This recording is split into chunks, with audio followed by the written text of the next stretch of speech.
কবিতা করেন ইনশাআল্লাহ কইরা আমরা যখন যে আমরা রাজি পাই ইনশাআল্লাহ আমরা একমত আছি আমরা আপনাদের সঙ্গে থাকবো আমরা তো কই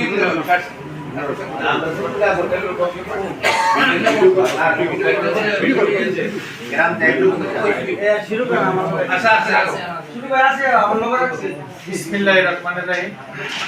বীরশ্রেষ্ঠ মুস্তাফা খেলার মাঠ আয়োজিত সভার সম্মানিত সকল সাল্লাশিবৃন্দ এবং যুবক ভাইরা, আসসালামু আলাইকুম ওয়া রাহমাতুল্লাহি ওয়া বারাকাতুহু। আসলে মাঠ সম্বন্ধে আমি অবগত আছি, সাহেব আলী আমাকে বলছে, আমি আসলে অবগত আছি, কিন্তু ঘটনা হলো এত অবগত আছিলাম না যে মানিক নিয়ে কমিটমেন্ট দিছে যে মাঠের লেগে আনলে আমার কোনো বাধা নেই, কিন্তু এই জিনিসটা কিন্তু আমার মনে হয় যেহেতু উনি বলছে চেয়ারম্যানের সামনে এবং সাহেব আলী সাহেবের লোকে আরও মান্যজন ব্যক্তিরা আছিল, উনি বলছে যে মাঠের লেগে আনলে আমার কোনো আপত্তি নেই। তো আপত্তি নাই করে সাইরা মাঠ হওয়ার পরে তো উনি এটা করছে, এটা খুব মনে একটা লাগার বিষয়। যাই হোক, উনি লিস আনছে বলছে, লিস ইয়ানি শিখে গেছে যা উনি লিস আনছে, আমি যেটুকু জানতে পারলাম জলাশয় করে লিস আনছে, কিন্তু মাঠ না। প্র্যাকটিক্যালে যারা এটার মালিক রেলীয় কর্মকর্তা যারা এরা প্র্যাকটিক্যাল আয়া দেখছে মাঠ, তো মাঠ তো খেলোয়াড়রা হইল। মাঠ প্রসঙ্গে আয়োজিত আজকে পরামর্শ সভার সম্মানিত সভাপতি সম্মানিত উপস্থিতি, আসসালামু আলাইকুম। আমি একটা প্রস্তাব রাখবো আপনাদের কাছে, সবার কাছে। আমার প্রস্তাব হলো, মানুষ ভুলের উদ্যান হয়, ভুল মানুষের মধ্যে হয়, আবার সংশোধনী মানুষের মধ্যে হয়। সাহেব আলী ভাইয়ের কথার প্রসঙ্গে আমি যেটা বুঝলাম, মানিক ভাই এতদিন বলছিল যে মাঠে 10-এর 7-তে উনি আছে, মাঠের মধ্যে কোনো ওনার আপত্তি নেই। পরে কোনো হয়তো বা কারো পরামর্শ, হয়তো বা নিজের ইয়াতে ওই একটু রূপ ওনার ভিতরে বিস্তার করছে, যে কারণে এটা নিয়ে উনিও অনেক জায়গার মধ্যে দৌড়াদৌড়ি করছে, আমি যতটুকু শুনছি এবং দেখতেছি। তা আমি সবার পক্ষে থেকে, যেহেতু আমরা গ্রামবাসী অনেকেই আজকে এখানে উপস্থিত হয়েছি, এই ধরনের মিটিং তো মাঠ প্রসঙ্গে নিয়ে আর মিটিং হয় না। তবে এখানে একটা প্রশ্ন থাকতে পারে, এরাও বলতে পারে, আমরাও তো দায়বদ্ধতার মধ্যে আছি। কেমন? যেমন এরা ভুল বুঝছে, এরার মধ্যে তো অনেকেই কথাটা বলতে পারে যে গ্রামবাসী বললো আমাদের ছেলেবেলা হয়তো বুঝছে না, বুঝছে একটা ভুল করছে, তবে এলাকাবাসীর তো একটা চিন্তা চেতনা করা উচিত ছিল যে আমাদেরকে সমন্বয় কইরা এটা করা। তো আমি অনুরোধ রাখবো চেয়ারম্যান মহোদয়ের কাছে, আমি জানি যতটুকু আপনি অনেক সময় এরা বোঝানোর চেষ্টা করছেন, এরা বুঝছে না। আবার আয়োজিত আজকে হেলার মাঠ প্রসঙ্গে এই জনসভার সম্মানিত সভাপতি 3 নং মুগরা ইউনিয়ন পরিষদের চেয়ারম্যান জনাব এম এ মতিন সাহেব উপস্থিত আছেন। আমাদের 3 নং মুগরা ইউনিয়ন পরিষদের মেম্বার জনাব সঞ্জীব সাহেব উপস্থিত আছেন। সাবেক মেম্বার স্কুল ম্যানেজিং কমিটি জনাব সাহেব আলী মিয়া সাহেব উপস্থিত আছেন। 9 গ্রামের মুরব্বিয়ান এবং যুবক ভাইরা, আসসালামু আলাইকুম। বিষয়টা হইল, এই যে মোস্তফা কামালের নামের টুর্নামেন্টের নামের উপরে খেলার মাঠহীন এই ব্রিজের সংলগ্ন, এটা উদয়বাবু রেলের কাজ করত।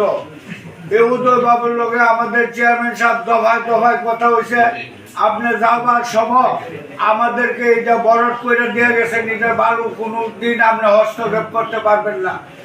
যদি হস্তক্ষেপ করেন আপনি দ্বারা আমরা দাবি থাকবো। কেন উদয়বাবু প্রশ্ন করলো, কেন? বলছে যে আমরা এখানে খেলার মাঠ করলাম একটা, আমাদের এই 10-15 গ্রামে, আমাদের মুগরা ইউনিয়নের সকল গ্রামের মুরব্বিয়ান, আজকে সম্মানিত সভাপতি এবং এলাকার যুবক ভাইয়েরা, আসসালামু আলাইকুম। আসলে এখানে কোনো বক্তব্য দেওয়ার বিষয় নাই। এখানে আজকে যে প্রসঙ্গটা আছে, একটা খেলার মাঠ, অনেক ভাগ্যক্রমের খেলার মাঠের জায়গা পাওয়া যায় না। আজকে যে জায়গাটা পাওয়া গেছে, আমি মনে করি আমরা মুগরা ইউনিয়নের জন্য এটা একটা গর্ব, এবং আমরা এই মাঠটা যে পাইতেছি এটার জন্য আমরা ইউনিয়নবাসী কোনো না কোনো ব্যক্তি নেক কাম করতে এই জন্য আমাদের জন্য এমন একটা সুন্দর জায়গা তৈরি হয়েছে। তা আমি কৃষণের বক্তার সাথে আমি একটু অ্যাড করি, এখানে যাই কিছু হয়েছে, মানিক মিয়া যদিও একটা প্রতিপক্ষ কাতারেকে দাঁড়াইছে, কিন্তু মানিক মিয়া কিন্তু এই গ্রামের। তা আমার একটা অনুরোধ থাকবে, এখানে যারা মুরব্বিয়ান আছেন আপনার চেয়ারম্যানের মাধ্যমে মানিক ভাইরা আবার পুনরায় তারা একটু জিজ্ঞাসা করিয়া যদি আমাদের সাথে সে একমত করলো আর না হতো এই মাঠ প্রসঙ্গে যা কিছু করার আমরা অর্থে জানে মালে যেখানে যেটা প্রয়োজন আমাদেরকে ডাকলে আমরা যাবো যে কোনো সময় আমাদের গেলে 1 ঘন্টা আগে অবগত করলে আমরা আপনাদের সাথে আছি। আমাদের আর কোনো বক্তব্য দেওয়ার নাই এর দূরের কথা যে আমি মাঠ প্রসঙ্গে মাঠ হোক আমরা চাই। ধন্যবাদ। তো বরাবরই পূর্বেও ছিলাম, বর্তমানে আছি, ভবিষ্যতে থাকবো। ও আমার তালুসার সংগঠনে একটা কথা বলছে যে মধ্যে যে গ্যাপটা এটা আপনারা পূরণ করেন। তারপরে পুলিশ আসুক, মারামারি করা লাগুক, যা যা প্রয়োজন সবার সামনে আমি ইনশাল্লাহ আছি। এগুলো আমাদের খেলার মাঠকে কেন্দ্র করে আজকের যে এজেন্ডা, আজকে আমরা মুগরা ইউনিয়নের প্রায় 6টি ওয়ার্ড থেকে আগত প্রায় 12-13টা গ্রামের লোকজন, মুরব্বিয়ান, যুব সমাজ এবং আমার এলাকাবাসী, আসসালামু আলাইকুম। আসলে আমরা পিছনে একটু যেতে হয়, আর বিষয়টা যদি পিছনে না যায় তাহলে সকলে অবগত হবে না। প্রথম কথাটা হচ্ছে আমি চেয়ারম্যান হওয়ার পরে এই যে ট্রমা কোম্পানি যখন তারা আমাদের এলাকায় কাজ করতেছে, তখন ট্রমার যে উদয়বাবু ছিল, হঠাৎ করে উনি আমাদের এই মন্টুরে দিয়া, এই যে মন্টু সিকিউরিটির দায়িত্ব ছিল, মন্টুরে দিয়া আমার কাছে খবর পাঠাইছে যে চেয়ারম্যান সাহেব আমাদের ট্রমার বড় একজন অফিসার আসবে, একটু আপনার সাথে সৌজন্য সাক্ষাৎ করবে, আপনার কোথায় সময়টা দিতে পারবে। তখন আমি বললাম চেয়ারম্যান অফিস চলাকালীন যদি চেয়ারম্যান অফিসে আসে তো আসো, আর যদি মনে করো সন্ধ্যার পরে হয় তাহলে নয়াদির অফিসে কথা বলতে পারো। তখন আমাকে মন্টু বলল যে চেয়ারম্যান অফিসে আসবে, কবে আসবে? তখন তারা একটা নির্ধারিত একটা টাইম দিয়েছে, শিডিউল দিয়েছে। ঠিক নির্ধারিত শিডিউলের মোতাবেকই তোমার ঊর্ধ্বতন কর্মকর্তারা তারা আসছে, ঢাকা থেকে আসছে। আসার পরে উদয়বাবু সহকারে আমার অফিসে গেছে। তো যাওয়ার পরে এরা আমাকে বললো যে এই অবস্থা, আমরা তো এখানে কাজ করতেছি, আপনাদের এলাকার লোকজন খুবই শান্তিপ্রিয়, আমাদের এখানে যে কাজ করতেছি আমাদেরকে কেউ কোনো ডিস্টার্ব করে নাই। তো বিষয়টা হচ্ছে আমাদের একটু সমস্যা হয়, ওই বিভিন্ন রড বিভিন্ন জিনিসপত্র ছোটো ছোটো ছেঁচড়া চোর আছে, এগুলো নিয়ে যা। এখন তো যে একটু অবস্থার মধ্যে আমরা পড়ছি, আপনারা যদি এলাকাবাসী যদি একটু সহযোগিতা করেন তাহলে আমরা এই ট্রমা প্লাস ইন্ডিয়ান কোম্পানি, এই 2 কোম্পানির এই চোরেরা এরকম করতেছে, আপনারা একটু দৃষ্টি রাখবেন। এই উনি আমাদের সাথে গিয়া এই বিষয়টা শেয়ার করছেন। করার পর আমি যতটুকু পারি তাদেরকে আদর আপ্যায়ন করছি। করার পর এক পর্যায়ে মন্টু আমার বলল কি তো ভাই তোমার যে অফিসারটা আসছে উনি অনেক বড় অফিসার, এখন আমাদের এই ছেলেপেলেরা বলতেছে এই মাঠটা কমাতে যাবে গা 2025 সালের সেপ্টেম্বরে তাদের কন্ট্রাক্ট শেষ, এরা চলে যাবে। তবে এখন যে লক্ষণ দেখতেছি তাড়াতাড়ি কাজ হয়ে গেছে, এরা তার কন্ট্রাক্টের আগে চলে যাবে। এখন যেহেতু আপনি এখানে চেয়ারম্যান আছেন, এই সাহেব আলিকার লোক আমাদের কথাবার্তা হয়েছে, কোন ছেলেপেলেরা এখন খেলাধুলার লেগে মাঠটা যদি এরা টমা চলে যায় তাহলে আমরা যদি এটা ধরি, টমা কোম্পানি এই মাটিটা নিতে পারবে না। আর এটা তো রেলের জায়গা, এইটা আমাদের যতক্ষণ পারে আমাদের ছেলেপেলেরা খেলাধুলা করলো, এইটা একটু উদ্যোগ নিয়ে এসে দেখেন আগে নিয়ে যাইতে পারে। তখন আমি এই কথা বলার পর আমি সাহেব আলী ভাই কি জানে বিষয়টা, কহা সাহেব আলী ভাই জানে। পরে সাহেব আলী ভাই আমার কথাগুলো চেয়ারম্যান পোলাপানের ধরছে এই মাঠ জায়গাটা উন্মুক্ত জায়গা, অন্ত পোলাপানের মাঠও নেই কোথায়, যে বড় ধরনের মাঠ, এই যে মুগরা হাই স্কুলের মাঠে তো আগে টুর্নামেন্ট থাকতো, মাঠটা উন্মুক্ত ছিল, বাউন্ডারি ছিল না। আমরা ওই গাছের ডাইলে বাঁশদারের মধ্যে আম গাছের মধ্যে পর্যন্ত খেলা দেখছি, আর খুব মানে একটা মন মানে খুব সুন্দর পরিবেশ ছিল। এখন মুগরা হাই স্কুলও পরিবেশ নষ্ট হয়ে গেছিল। এখন যেহেতু বাউন্ডারি হয়ে গেছে এবং এই মাঠের মধ্যে কোনো সময় স্কুল চলাকালীন সময়ে ছাত্রছাত্রীদের একটা সমস্যা হতে পারে, তো আমরা এই জায়গাটা যখন পাইছি, আমরা এই জায়গাটা রাস্তাঘাটের সুবিধা আছে, এই মাঠটা নিয়ে আমরা টমাতে বইলে রাখতে পারি। তখন আমি সাহেব বললাম যে ভাই যদি এটা করেন, এটা টমা কোম্পানির সাথে কথা বলতে হবে যে এটা কতদিন তারা নিয়ে যাচ্ছে, আর তারা যে মাটিগুলো দিচ্ছে এটা জলাশয় ছিল, যদি নিয়ম আছে তারা মাটি থেকে ধরে যত ইকুইপমেন্ট আছে যন্ত্রপাতি আসবাবপত্র সব তারা নিয়ে যাচ্ছে। এখন যদি মাটিগুলো না নিতে পারে আমরা এই ব্যবস্থাটা করলে আগে টমার সাথে কথা বলি। তখন উদয়বাবুর সাথে কথা বলার পরে উদয়বাবু বললো যে আমরা চাই আপনাদের এলাকার লোকজন আমাদেরকে কোনো ডিস্টার্ব করে নাই।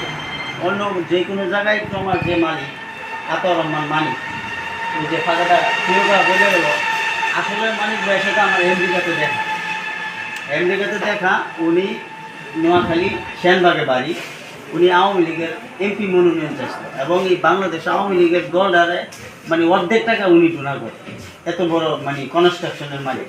তো ওনার সাথে যে কোনো প্রকারেই এক সাক্ষাৎ হয়েছে। সাক্ষাৎ হওয়ার পরে উনি বলল আপনার আমার বাড়ি কোথায়, কী আসবে, পুরা ঠিকানা নিয়েছি।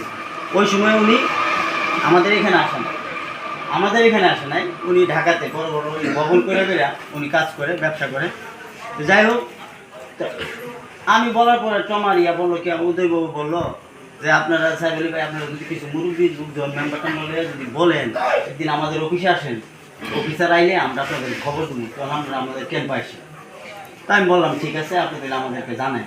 তো হঠাৎ করে একদিন উদয়বাবু আমাদেরকে বলল যে আমাদের অফিসার এমুক দিন ভিজিটে আসতেছে, আপনারা আসেন, আপনাদের সাথে এমন পরিচিত হওয়া দরকার, যেহেতু আপনি চেয়ারম্যান। পরে আমাদেরকে সংবাদ দিচ্ছে, দেওয়ার পর সাইকেল নিয়ে আমরা গেলাম ওই যে ক্যারাবন্ডার ভিতরে, কন্টেনারের ভিতরে।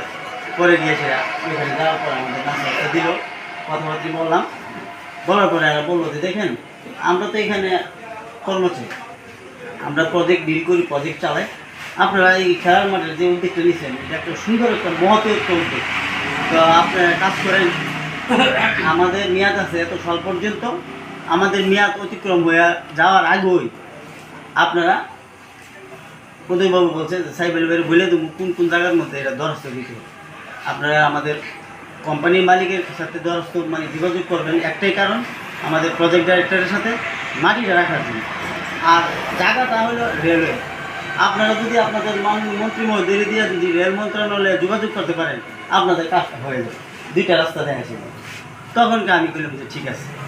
পরে আমরা এই তাদের অফিসারের সাথে কথা বলছি, বলার পরে উনি আমাদেরকে আশ্বস্ত করছে যে ঠিক আছে, আমরা মাটিটা আপনাদেরকে যা যা হেল্প লাগে আপনাদের রাস্তাটাও আমরা করে দিয়ে দেবো, যতটুকু করণীয় আমরা এটা করে দিয়ে যাব, কিন্তু জায়গা কিন্তু আমরা দিতে পারবো, জায়গাটা আপনারা রেলওয়ে থেকে আনতে হবে। আর এই জায়গা আমাদেরকে এই ধরনের একটা সাজেশন দিচ্ছে। দেওয়ার পরে আমরা মালিক এরা চলে যাওয়ার মুহূর্তে যখন আমরা বললাম চাই দিই যে না, এই কিছুদিন আগেই হঠাৎ করে মানে উদয়বাবু বলছে বাড়িটা জানাজানি হয়েছে, হঠাৎ করে একদিন মানিক ভাই একটা কাগজ নেয়া আমার কাছে আসে, আয়া বলতেছে চেয়ারম্যান ভাই অনেক শখ করে আপনার চেয়ারম্যান বানাইলাম, এই করলাম সেই করলাম, আপনি এই কি জানি ভাই সাহেব আলী মিয়ার ব্যক্তিগত লাভের লেগে আপনিও সমর্থন করতেছেন, এর মধ্যে খেলার মারিব, এটা সাহেব আলী মিয়া এটা একটা দল করে এটার মধ্যে উনি ওনার বেনিফিশিয়ারি, উনি লাভবান হইব, আপনি এই সমস্ত জিনিস সারা দেন না। এখানে মধ্যে এটা আমি এবং মান্দালের এক লোক, এটা আগে আমরা আমার বাবার আমলে এটা ডিজাইনে রাখছি, এখন আমাদেরকে ক্ষতিপূরণ দিয়ে দিচ্ছে। ক্ষতিপূরণ দিল আইন আছে, রেল মন্ত্রণালয়ের আইন আছে, পরবর্তীতে এটা যদি আবার টেন্ডার হয় রিটেন্ডার আমি করতে পারবো বা অন্য কেউ এটা লিজ আনতে পারবো। তো আমি এটা নিয়ে দেন দরবার এটা করতেছি। তখন আমি বললাম যে আপনার তো লিজ এটা আপনার শেষ, আপনার তো টমা কোম্পানি আপনাকে খরচা দিয়ে দিচ্ছে, তো এখন আপনি তো এটা কোনো আপনার কোনো পৈতৃক সম্পত্তি না, বাবার সম্পত্তি না, আপনি তো আমাদের এই গ্রামে আপনি কাজ করেন, এটা নিয়ে আসেন, আপনি কোনো ডিল করেন না। মানুষ তো এই ধরনের একটা জিনিস যদি কেউ উৎসাহিত করে, ছেলেপেলেরা আপনার শিক্ষার পাশাপাশি খেলাধুলা করবে এবং মাদক থেকে দূরে থাকবে, এটা আমাদের এলাকার জন্য একটা ইউনিয়নের জন্য একটা ঐতিহ্য। তো ওনাকে আমি বোঝাই, আমি বললাম ও আজকে এটা দেখা যাবো, আমি এটা আমার লোকের সাহেব কথা বলছে কিন্তু আমার কথার লোকে মিলে নাই, তো আমি এটা শেষ যেখানে আছি এটা আমি দেখবো, আমি এটা লাকসামনা কমিটি চট্টগ্রাম, আমি এখানে জায়গা জায়গা আগামী সপ্তাহ থেকে যাবো। ওই সময় উনি কাগজপত্রগুলো প্রসেসিং করে নাই। আচ্ছা যাই হোক, পরে আমি বললাম যে এটা থেকে আপনি অন্তত পক্ষে বিরত থাকেন ভাই, আপনি মৃত্যুর পরে আপনার কাছে লাগবো আপনার গ্রামবাসী, আপনার যত আপনজন, আপনার 10টা ভাই থাকলো দেশের বাইরে থাকলে আপনার কাজে লাগবে, আপনার কাজে লাগবে গ্রামের লোক প্রতিবেশী। তো আপনার কাছে আমাদের এটা দাবি, আপনি এটা নিয়ে জামানত দেন না, আর এটা নিয়ে লিস্টে জানা রেল সম্পত্তি লিজ আনেন না, লিজ যদি আনতে হয় আমরা লিজ আনবো, আমরা প্রয়োজনে রেল মন্ত্রণালয়কে যেটা গভর্নমেন্টের যেটা রুলস আছে, রুলসে যেটা দেওয়ার এটা আমরা দিয়ে আমরা, তো আপনি যাতে দৌড়াদৌড়ি করেন। তো বলার পরে উনি তো না, এটা আমার বাবার আমলে এটা আমি এনে রাখছি, আমার এটা দেখার আছে এই শিকায়ত, কারণ হলো উনি হলো অসুস্থ লোক, রুগী আমি দেখছি যে কথাবার্তা যে বলে তো ওনার সাথে কাউন্টারে কথা বললে এটা আরো উগ্র মেজাজ হয়ে যায়। তা আমি ওনাকে অনেক বোঝানোর চেষ্টা করছি যে মানিক ভাই আপনি যেহেতু এই গ্রামে আপনার জানাজা সবচেয়ে আগে যাইব কারা আপনার প্রতিবেশী, তো আপনি এইটা নিয়ে সেটা ছেলেপেলেদের মনে কষ্ট দেন না, বলা মানে এর মধ্যে খেলাধুলা দিয়ে এমনি